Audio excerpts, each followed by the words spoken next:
Ako, I'm married. I have 2 kids, 12 and 11. Parehong lalaki. And I'm an emergency nurse. And I'm based in Tampa, Florida. So, malapit ako sa Orlando. So, kung gusto nyo mamasyal dun sa Disney, malapit ako. Libre mo masahe. Pwede makasali, pwede makitulog, pwede. Pwede makatulog ah. Talaga, pag ano, pwede makikita. Maganda ang kanyang bahay. Lapit ka ba sa Papunta sa Yes. bahay. Medyo malapit na sa Miami. Mga bakla, tumingin kayo. Teka lang, kung Dito talaga 4. Yun lang, tapos, Maganda to. that's it. No, but you worked before the US. Before PGH, ER din. So, hindi ka doctors na, di ba? Hindi ka doctors. No, ang It's start a ko sa UK. hospital ng Sampaloc, tapos sa PGH, tapos nag-UK ako.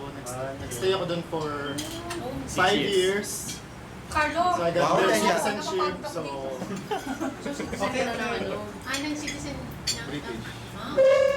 British. Isa na siyang British. Ano yan? British citizen. Sample nga ng ano. After ng Accent, citizenship accent. ko, nag-migrate ako sa US. Or accent. Ay, ganon! So, dual ka ba? Oo. Sample ng Hindi accent. pa ako citizen. Sample ng accent. Sample nga ng Britain.